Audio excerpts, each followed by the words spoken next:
Sexta-feira, hoje dia 4 de junho, a gente começa com destaque internacional. Nos Estados Unidos, cientistas do Instituto Nacional de Saúde descobriram um medicamento potencialmente eficaz contra o vírus do coronavírus.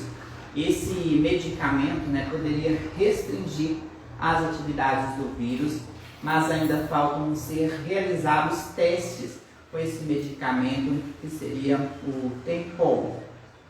É um medicamento potencial no combate ao coronavírus, porém ainda, como todo medicamento, o ano passado foram anunciados alguns, mas é sempre bom aguardar a realização de testes que sejam suficientes para realmente atestar se ele é eficaz ou não contra a doença. Agora a gente fala sobre um destaque do leste da Ásia. No dia 4 de junho marca 32 anos de tristeza para os povos chineses, um massacre da praça de Tiananmen. Esse massacre aconteceu há 32 anos atrás, quando houveram protestos contra o governo comunista na capital da China, Pequim, E desde então são realizados protestos ano a ano em memória das vítimas desse massacre. Porém, este ano, esses protestos não acontecerão em países como Hong Kong, Macau, e Taiwan, devido a restrições da pandemia. Em Taiwan também se deve a restrições políticas. Então, esse massacre é sempre relembrado, mas este ano não acontecerá por causa da pandemia e esses países têm se mobilizado para evitar aglomerações. Na China, esses protestos, claro, são proibidos. Agora a gente fala sobre um destaque de ontem. Morreram 3 pessoas em um desabamento de um prédio em Rio das Pedras, no Rio de Janeiro. Dentre as vítimas estavam um pai e sua filha, Natan Gomes, e seus 2 filhos. Pelo menos 20 pessoas tiveram que sair das residências próximas desse desabamento lá em Rio das Pedras, e o número de desalojados por causa desse desabamento pode chegar até 50 pessoas. Segundo testemunhas, foram ouvidos estalos no local na noite de quarta-feira, e ontem, na madrugada de ontem, o prédio de 4 andares desabou. A polícia investiga se o caso pode ter ligação com alguma milícia que atua no local, mas essa hipótese foi abortada pela polícia. Por enquanto não há evidências de que isso seja real. No entanto, a polícia investiga também se esse prédio foi construído por um dos parentes das vítimas, e que medidas foram tomadas na construção desse edifício de 4 andares que desabou ontem no Rio, fazendo essas 3 vítimas no dia de ontem. A esposa de Natan Gomes, ela sobreviveu a essa tragédia e foi levada para o hospital, onde está em estado grave. Aqui em Minas, um homem morreu dentro de casa em Ribeirão das Neves. Essa informação foi veiculada ontem no Balanço Geral da Record TV de Belo Horizonte.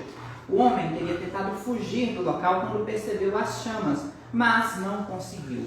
Segundo os bombeiros, ele tentou fugir, mas não houve tempo.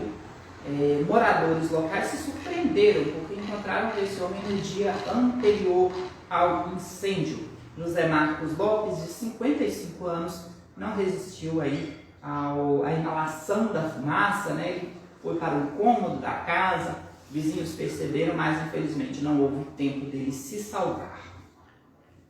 Já que em Governador Valadares, um grave acidente na noite de quarta-feira provocou a morte de 2 pessoas. Esse acidente foi entre um veículo de passeio que estava em alta velocidade pela BR-381 na altura do bairro Vitória, quando se chocou contra um caminhão que tinha como destino o Espírito Santo.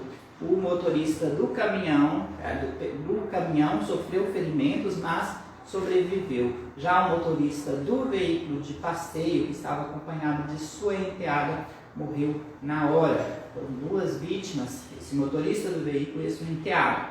Segundo apurado pelo portal Comando Geral, esse homem saiu do bairro São Tarcísio, aqui em Governador Valadares, onde tinha discutido com sua esposa de companhia da sua enteada. Ao chegar na BR, ele estava em alta velocidade, segundo testemunhas que passaram pelo local, e houve o acidente, né, que fez as duas vítimas.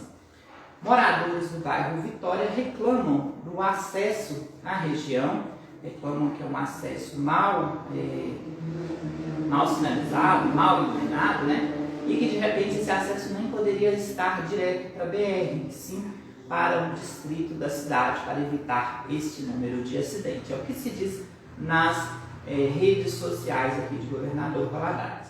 Falando nisso, né, a gente tem muitos buracos também nas ruas de Governador Valadares. No distrito de Pontal, por exemplo, tem vários buraquinhos nas ruas do distrito, né, que é cortada por muitas quebra-molas, e também a presença de buracos na saída do distrito de Pontal.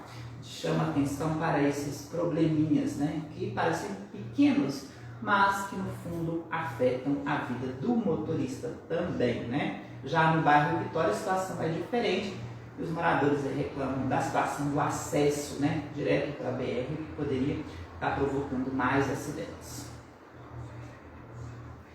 Agora a gente fala do destaque do jornal O Tempo. Mais pessoas devem ser vacinadas, só que dessa vez sem comorbidades contra o coronavírus. Uma nova leva de vacina é esperada para vacinar essas pessoas que não fazem parte do grupo de comorbidades já na próxima semana. Por enquanto são vacinadas pessoas com 59 anos de idade. Espera-se que a vacinação seja ampliada por lá, assim como todo o estado, né? Já em 5 regiões aqui de Minas, elas terão mais restrições na onda vermelha. São 5 regiões: Sul, Triângulo do Sul, Oeste, Centro-Sul e Leste do Sul.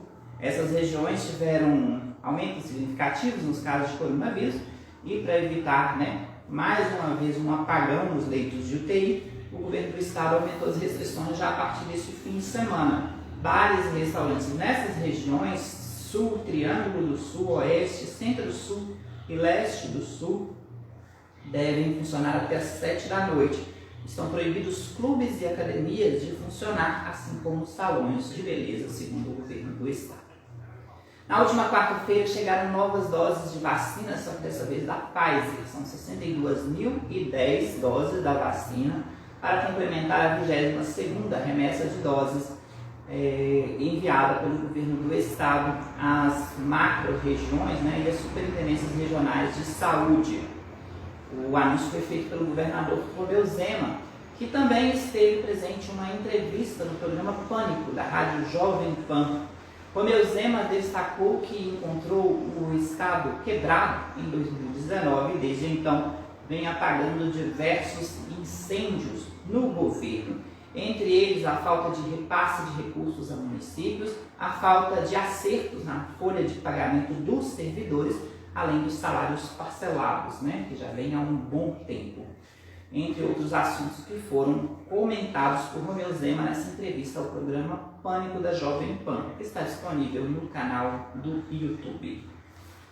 Agora, antes da gente encerrar, uma correção na última edição, né, ao me referir à realização da Copa América aqui no Brasil, eu falei por 3 vezes Copa do Brasil.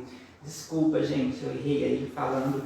E eu espero que quem percebeu aí, assista esse vídeo para ver, né, essa correção. Eu estava falando da realização da Copa do Brasil. Aí, ó.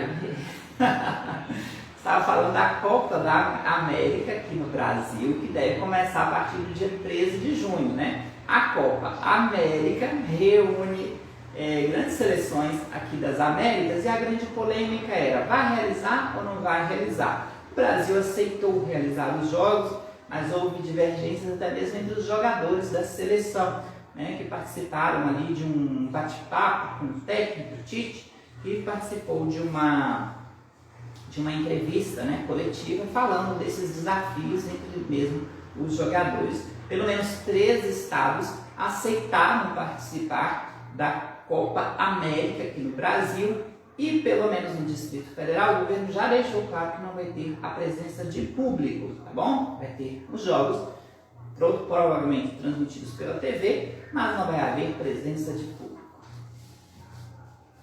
Agora a gente vai encerrando o nosso Notícias em Destaque com a previsão de tempo, né? Olha, Belo Horizonte, não, fala do Brasil primeiro, né? A gente começa com previsão Brasil. Previsão de chuvas em grande parte do litoral nordeste. Temporais estão previstos, viu? Para o litoral nordeste, assim como no extremo norte do país, porém com menor intensidade. No restante do país, tempo aberto, variando entre aberto a parcialmente nublado. Aqui em Minas, o tempo fica aberto em Belo Horizonte hoje. No fim de semana, sol entre nuvens, aquele tempo nublado, mínimas de 14 e 16 graus, máximas de 25 e 26 graus. Já em Valadares, o fim de semana vai ser parcialmente nublado. Hoje está bem ensolarado aqui já, né? Mas o sol deve ficar entre nuvens com mínimas de até 18 graus, máximas entre 29 e 32 graus. No Vale do Aço, o tempo também ensolarado hoje, mas no fim de semana, né, fica parcialmente nublado. Mínimas de 18, máximas chegando a 28 graus no Vale do Aço. Notícias em Destaque fica por aqui. A você que acompanhou aqui no Instagram, muito obrigado por sua companhia. A você que me acompanha no YouTube, daqui a pouquinho a gente posta o vídeo para vocês conferirem. Eu convido você do Instagram a visitar o meu canal no YouTube, canal Super News, porque tem uma revista eletrônica de ontem. A gente falou sobre diversos destaques dos famosos e você pode conferir todos eles lá no nosso canal do YouTube. Até segunda-feira com Notícias em Destaque. A gente se vê também no fim de semana na coluna Cultura e Diversão em jornalsupernews.blogspot.com, onde você confere também todos os nossos vídeos aqui do canal. Tchau!